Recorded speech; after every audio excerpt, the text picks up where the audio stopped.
Welcome to This Explainer. We spend literally decades of our lives sitting in classrooms, poring over books, and just trying to learn. But how often do we actually stop to think about the underlying mechanics of how that learning happens in our brains? Today, we're going to unpack the fascinating journey of how we take raw data and transform it into profound, lasting understanding.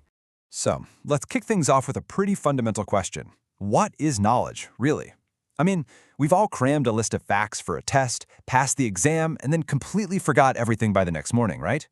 We might totally dominate at pub trivia, but does having a brain packed full of disconnected facts make us truly knowledgeable?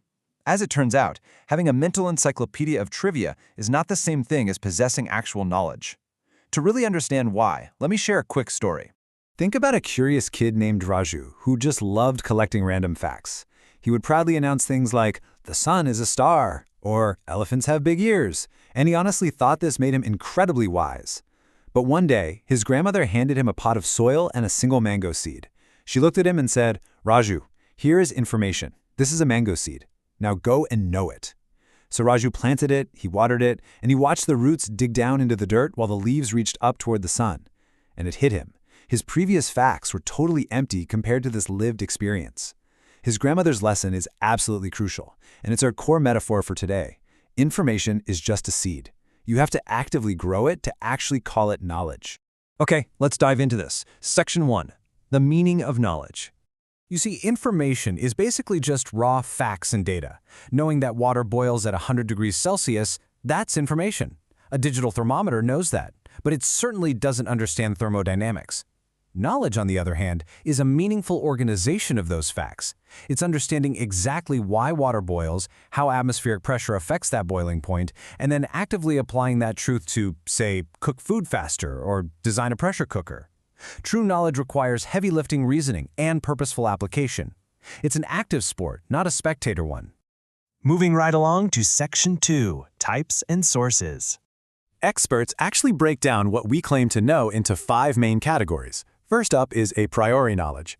This is completely independent of experience. It's true by definition, like knowing all bachelors are unmarried. You obviously don't need to interview every bachelor on the planet to prove that. Then we have empirical knowledge, which is gained entirely through our experiences, like stepping outside and seeing that the sky is blue.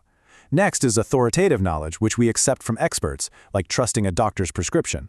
Then there's revealed knowledge, stemming from divine sources or religious scriptures. And finally, we have intuitive knowledge. This is that sudden, unreasoned insight, like a mother just sensing her child is sick before any physical symptoms even show up. And feeding into those types are 6 distinct sources. We have our senses, like knowing fire is hot because, well, you feel the heat. Experimentation, literally dropping objects to test gravity. Then there's intuition, authority, and revelation. And finally, reason, using logic to understand that, for example, all metals expand when they're heated. We're constantly pulling from this diverse menu every single day to build our understanding of the world around us. Section 3. Distinctions in Thinking. And this brilliantly illustrates our next point. Let's revisit information versus knowledge. Memorizing the phrase, "Delhi is the capital of India," is purely information. A basic smartphone can store that. But true knowledge demands cognitive effort. It means understanding the complex historical shifts and the deep strategic reasons why Delhi was chosen in the first place. Information can be blindly memorized, but knowledge absolutely demands context. Next up, belief versus truth. Now this is a vital boundary. A belief is entirely subjective. Someone might say, "I believe ghosts exist." That is a personal assumption, and honestly, it might be completely false. Truth, however, is objective and corresponds to verifiable reality. The sun rises in the east is a truth. Regardless of what you or I personally assume, the universal reality just remains unchanged. Our third big distinction is reasoning versus analysis. Reasoning connects ideas together to draw conclusions. It's like that classic deduction. All men are mortal, Socrates is a man, therefore Socrates is mortal.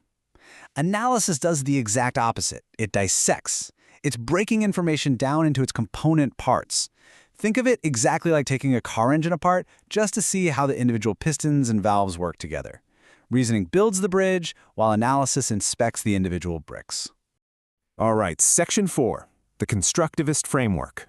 Bringing back the metaphor of Raju's seed, constructivism is basically the idea that we must actively build our own understanding. We can't just be passive receivers sitting in a chair. To see how this mental construction happens, we look to Jean Piaget's theory, and it starts with a concept called assimilation. Imagine a toddler who has a mental box, or a schema, labeled horse. They go to the zoo, see a zebra for the very first time, point enthusiastically, and yell, horse. They are literally trying to force brand new data into an old mental framework. That is assimilation. But here's where the magic, the actual learning, happens. Someone points out the black and white stripes and the slightly different shape. Suddenly, that old horse box just doesn't work anymore. The child must now engage in what's called accommodation. This means they actually have to change their mental framework to fit the new information. They create a brand new schema specifically for zebra. This precise moment of updating our mental models, that is the absolute core of active learning. Psychologist Jerome Bruner actually took this idea a step further with his concept of discovery learning. Rather than simply lecturing and handing a student the formula for the area of a rectangle, length times breadth, a teacher gives the student a piece of grid paper. The student physically counts the squares and discovers the relationship between the sides and the total area completely for themselves. By discovering the principle actively, the knowledge is cemented so much deeper than if they had just copied an equation off a whiteboard. Which brings us to Section 5, the teacher's guiding role. So, if the student is doing all this active constructing, what exactly does the teacher do? Well, they transform from a simple lecturer into a dynamic guide. Think of it like teaching a kid how to ride a bicycle. The teacher's support must systematically pull back as the student gets better. First, there's scaffolding. You're physically holding the bicycle upright. Next, you transition to coaching. You're running alongside them, offering verbal feedback. Finally, through modeling and practice, you let go. The kid rides off alone. The scaffolding is removed because the capability has been firmly constructed in the learner's mind. All of these concepts tied together into what's known as the constructivist knowledge cycle. It always begins with an experience. From that experience, we observe. Those observations naturally lead us to question what we just saw.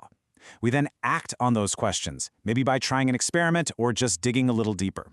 And crucially, we reflect on the results, which gives birth to new, deeply rooted knowledge. Then the whole cycle just repeats itself. It is a continuous, active loop that turns our everyday actions into profound comprehension. As we wrap up this explainer, I want to circle back to Raju and his incredibly wise grandmother. Her quote beautifully captures the absolute essence of everything we've pulled from the source material today. Information is the seed. Knowledge is the tree that grows when you nurture it with experience, curiosity, and patience. You can't just collect a bunch of seeds in a jar and claim you own a forest, right? You have to actually get your hands dirty in the soil of experience. So I'm going to leave you with this final, provocative question to think about. If true knowledge is actively constructed and not passively memorized, what seed of information will you water with action and experience today? Take a fact you've recently learned, apply it to your life, test it out, question it, and watch it grow into real understanding. Thank you so much. Okay, let's jump right into this explainer. We're going to completely unpack the somewhat abstract concept of knowledge, breaking it down into a highly relatable, structured map. Look, we all know we're learning things every single day, right? But we rarely pause to actually think about the different types of things we're absorbing and how they all interact with each other. So today, we're pulling directly from our source material to explore the incredibly multifaceted dimensions of knowledge. To do this, let's anchor our entire exploration on a really beautiful metaphor. We're going to treat knowledge like a multifaceted diamond. Think about it. If you hold a diamond up to the light, you don't just see one flat surface. You see dozens of small flat surfaces, facets. And every single time you tilt it, each facet gives you a completely different view, a totally different reflection of the light. Well, knowledge works the exact same way. It isn't just one monolithic thing. It has all these different facets, and honestly, understanding these different angles completely changes how we actually process information. Here's our agenda for today. We're going to systematically turn this diamond to examine its different facets. We'll hit local versus universal truths, then concrete senses and absolute ideals, theory versus practical skill, textual and contextual meaning, and we'll wrap up with school and the real world. Let's get right into it.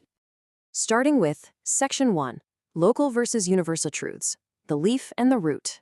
Now, we can come to know the world in two very different ways. First up, we have local knowledge. This is knowledge developed by a specific community, based entirely on their own daily practical experience. Take a farmer in Punjab, for instance, who knows exactly when to sow wheat just by reading the position of the stars. I mean, that's incredibly practical for their daily life, right? But it might completely change over time or be totally useless to a farmer in, say, a different hemisphere. On the flip side, we have universal knowledge. This is logical knowledge that explains cause and effect, and it's always true, absolutely everywhere. Think about the law of gravity. An apple falls from a tree in India the exact same way it falls in America. It literally never changes. So the really crucial point to grasp here is that these concepts aren't competing with one another. Not at all. Local knowledge is kind of like a leaf. It's highly specific to one particular tree and one specific environment. Universal knowledge, though, is like the root. It's the common truth that nourishes all the leaves. The big takeaway is that universal principles actually help us understand and even improve upon those highly specific local practices. You absolutely need both the root and the leaf for the whole tree to survive. Turning the diamond again, we hit section 2, concrete senses and absolute ideals, moving from physical experience to perfect standards. Now, concrete knowledge doesn't just spontaneously happen. It's built sequentially. It's intensely specific and highly practical, mainly because it comes directly from your physical senses. You see, touch, taste, hear, or smell it. You start with your senses. Let's say your sense of taste. Then comes the actual experience. You literally take a bite out of a mango.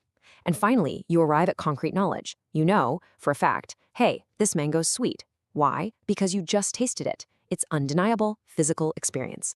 But in stark contrast to that messy physical sensory experience, we have absolute knowledge.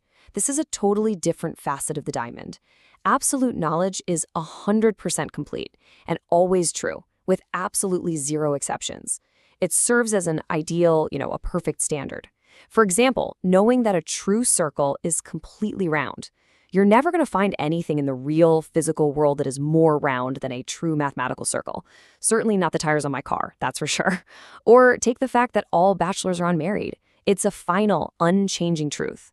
So while concrete knowledge relies on our day-to-day experience of the world, absolute knowledge gives us those perfect abstract concepts that we're always striving to understand. All right, moving to section 3, theory versus practical skill, the map and the bicycle ride. There is a massive, distinct line between knowing about something and actually knowing how to do it. Theoretical knowledge gives you the why and the what, mostly pulling from books and lectures. Practical knowledge gives you the how, pulling from direct, hands-on experience. Theory is, it's sitting in your living room reading a recipe for making biryani. You know the ingredients, you know the steps. But practice? Practice is getting into the kitchen, smelling those spices, managing the heat, and actually cooking the biryani yourself. And, hopefully not burning it to a crisp, even though you have the instructions sitting right in front of you. Or, to use another great analogy, theory is studying the map of a city. Practice is actually riding a bicycle through its busy streets. So what's the takeaway? A complete education requires synthesizing both of these. If you only have the map, you aren't going anywhere. But if you only have the bicycle and absolutely no map, you're just going to get hopelessly lost. The absolute best approach to learning anything is to create a perfect balance between theoretical understanding, the plan, and practical skill, the actual ability to drive. Let's turn to section 4, textual and contextual meaning, making words actually matter in the real world. Relying strictly on reading has its limitations. Textual knowledge builds your vocabulary and helps you understand written information, like reading a chapter on the life of Mahatma Gandhi in a history book. That's great. But then we have contextual knowledge. This is what happens when, say, a teacher takes you to a nearby village to actually see a charkha, a spinning wheel, and you physically meet someone who follows Gandhian ideas. Suddenly, you aren't just reading words on a page anymore. You're connecting the text to a real-life environment. You've given actual context to the vocabulary. And why does this actually matter? Well, connecting textual information to your own real-life experiences is the absolute secret to making information stick. Contextual learning makes the material infinitely more interesting and relevant to your own life. It ensures the information stays locked in your long-term memory because you've attached physical and emotional anchors to it. And most importantly, it shifts the focus from simply memorizing random facts for a test to actually solving problems out in the real world. Now turning to our final pair of facets, Section 5. School and the real world, integrating formal education with community life. School knowledge is formal. It's planned, it comes from teachers, textbooks, a very set curriculum. It provides systematic, universal knowledge, like sitting at a desk and learning the mathematical formula for the area of a triangle. But look at the alternative. Out-of-school knowledge is totally informal and natural. It comes from your family, your community, your friends, the media. A perfect example, learning how to effectively bargain at the vegetable market by watching your grandmother. I mean, that is a highly practical, local, and incredibly valuable social skill that you are simply never going to find in a math textbook. We really shouldn't keep these two worlds isolated. A truly effective education organically connects the formal curriculum with out-of-school life.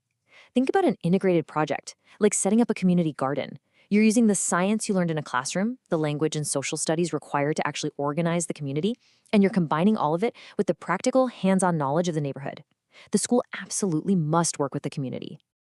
As we step back to look at the entire diamond we've been examining today, the grand takeaway becomes incredibly clear. None of these facets are competing with one another. They are entirely complementary. The root needs the leaf. Theory desperately needs practice. Text needs context. And the school system absolutely needs the community.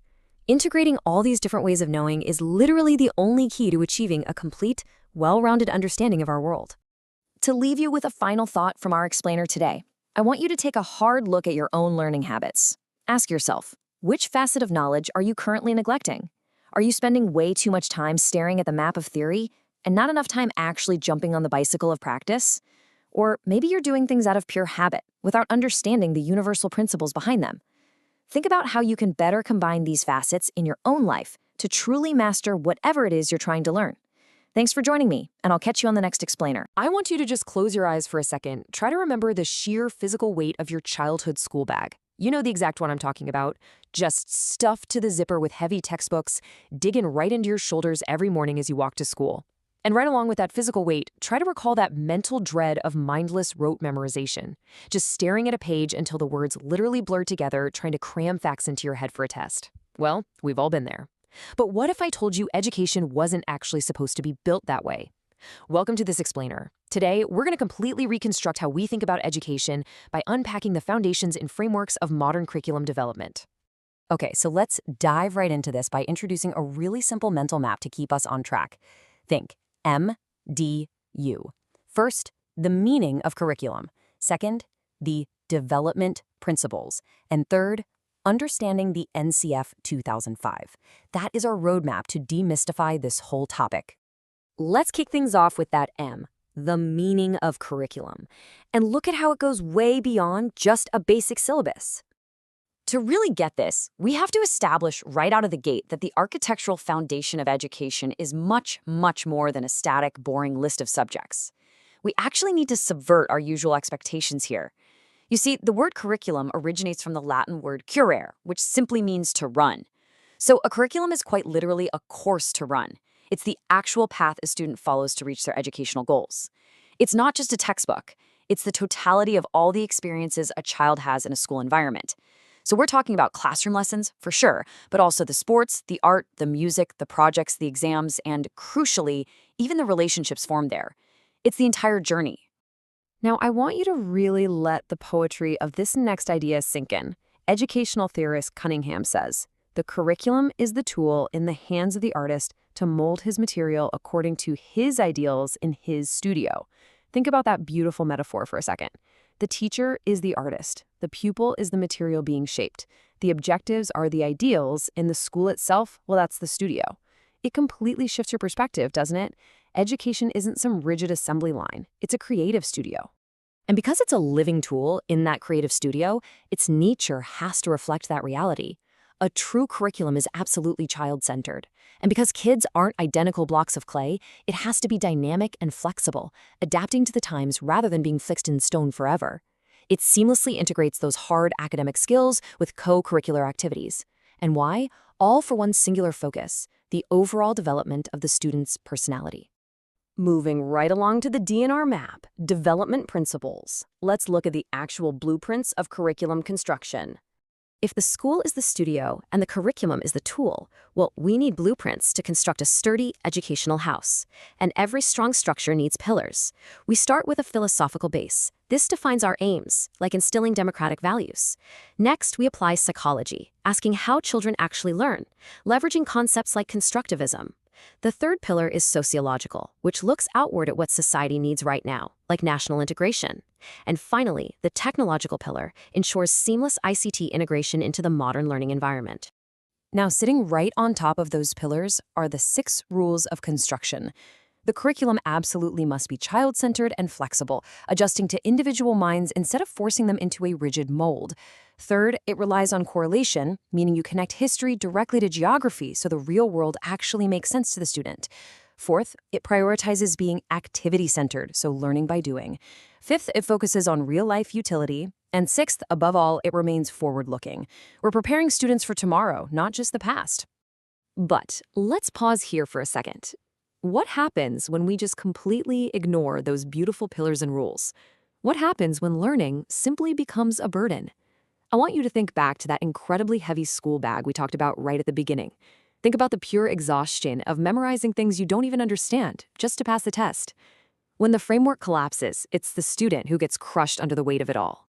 That brings us to the U in our MDU map, understanding NCF 2005 and how it tried to solve this heavy bag problem. The National Curriculum Framework of 2005 was a vital, totally game-changing intervention. It was essentially a massive rescue mission created by the NCERT in India to fix a collapsing educational structure and finally achieve learning without burden. They laid out 5 guiding principles, step by step. First, connect knowledge to life outside the school. Second, force a definitive shift away from rote learning. Third, enrich the curriculum far beyond standard textbooks. Fourth, introduce flexible examinations through continuous and comprehensive evaluation, or CCE, to take the terror out of testing. And fifth, nurture a caring identity in every single student. Now, what's really fascinating here is seeing how those lofty principles translated into bold, tangible actions. For example, they recommended absolutely no formal teaching in preschool, like literally just let the kids play. They pushed to actively discourage rote learning across the board. They introduced a semester system in higher secondary education to relieve that immense end-of-year pressure. And, incredibly, they recommended removing the terrifying pass or fail categories all the way up to Class 8. They essentially looked at the structure and said, let's remove the fear. So, what does this actually look like in practice? Let's check out 3 different approaches to learning. These 3 approaches paint a clear picture of how education has evolved. Back in the traditional approach, the focus is entirely on the subject and the teacher. The student's role? Just a passive receiver, memorizing textbooks. It's an easy method to run, but the major disadvantage is it totally ignores what the student is actually interested in. Then, we evolved to the learner-driven approach. Here, the focus completely shifts to the student's needs. The student becomes an active chooser, learning through real-life, hands-on projects. It's a fantastic leap forward, though admittedly, it can be pretty hard to manage in super large classes. And finally, we have the critical approach.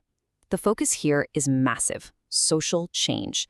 The student acts as a society analyzer, using discussion and problem-solving to tackle real issues. It is incredibly impactful, even if it is a bit time-consuming. Which brings us to a really helpful way to visualize all of this, the recipe versus the cooking. To really hammer home the difference between the old way of doing things and these modern frameworks we've been unpacking, let's use a culinary metaphor. It's the difference between blindly following a recipe and the actual art of cooking. Think of the outdated traditional model as the product approach. It's cold, it's rigid. Your only goal is to follow a strict recipe with measurable objectives just to finish the syllabus. All you care about is the exam score, constantly asking what skills does the student have right now. But modern curriculum design? That's the process approach. It's warm, it's dynamic. It's like learning to cook by tasting, experimenting, and adjusting as you go. It's all about interaction. The focus is entirely on understanding the journey, with the teacher and student growing together.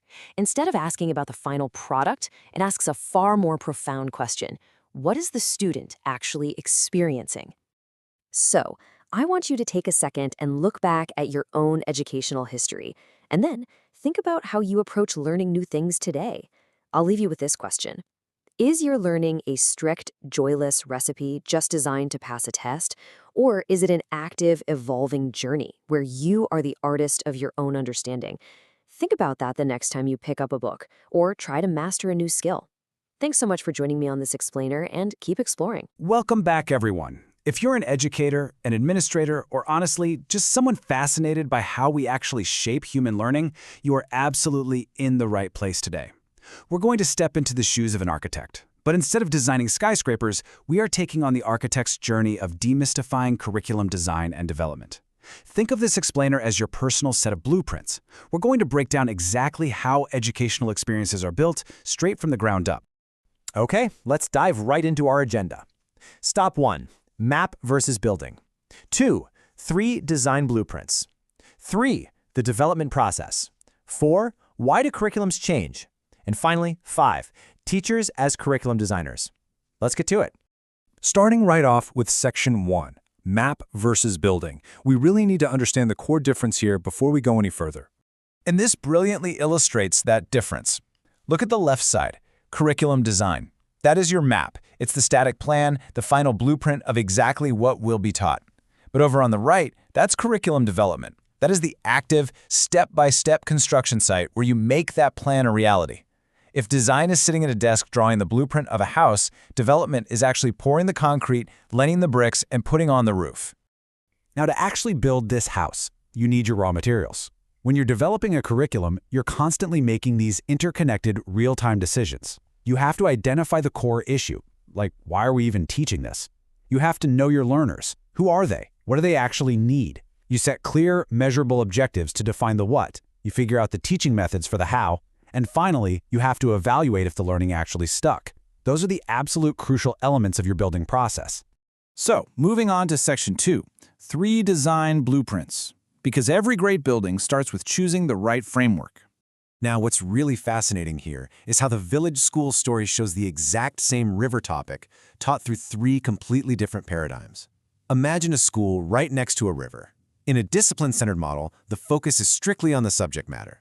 The teacher says, okay, first we learn river facts and lengths in geography, and then history completely separately. It's totally compartmentalized. But drop down to the learner-centered model, and the focus shifts to student needs.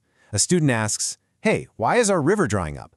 The teacher responds by literally taking the class out to the river to talk to farmers. The learning follows the child's curiosity. And then there's the problem-centered model.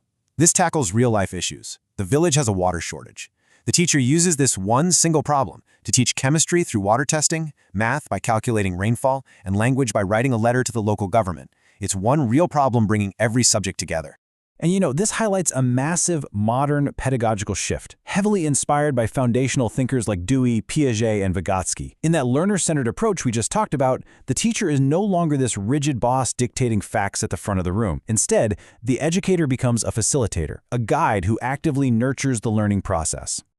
All right, Section 3, the development process. Time to take those blueprints and start laying the bricks. Let's look at how we structure this construction, starting with a true classic, Tyler's linear model. It's a very straight path. Step 1, set your goals. Let's say you're teaching photosynthesis. Your goal is for students to explain how plants make food. Simple.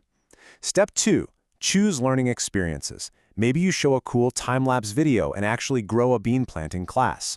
Step 3, organize. You start simple, plants need sun, then you move to the complex chemical reactions. Step 4, evaluate. You give an end-of-unit test. It's logical, it's linear, and it ends right there with evaluation.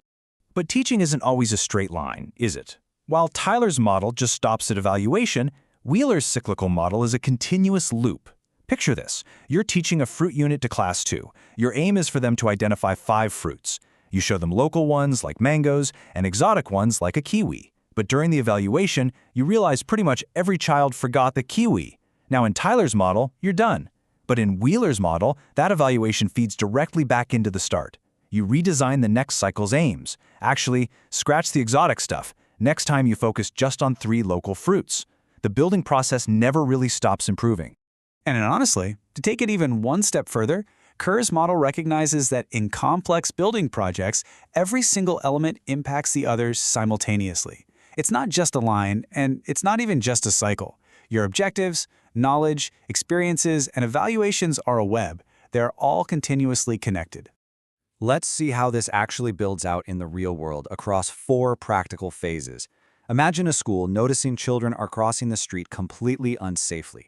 Phase 1 is planning. The principal does a needs assessment and realizes, oh, the kids just don't understand traffic lights. Phase 2 is content and methods. The objective becomes stop, look, and cross using role-play activities. Phase 3 is implementation.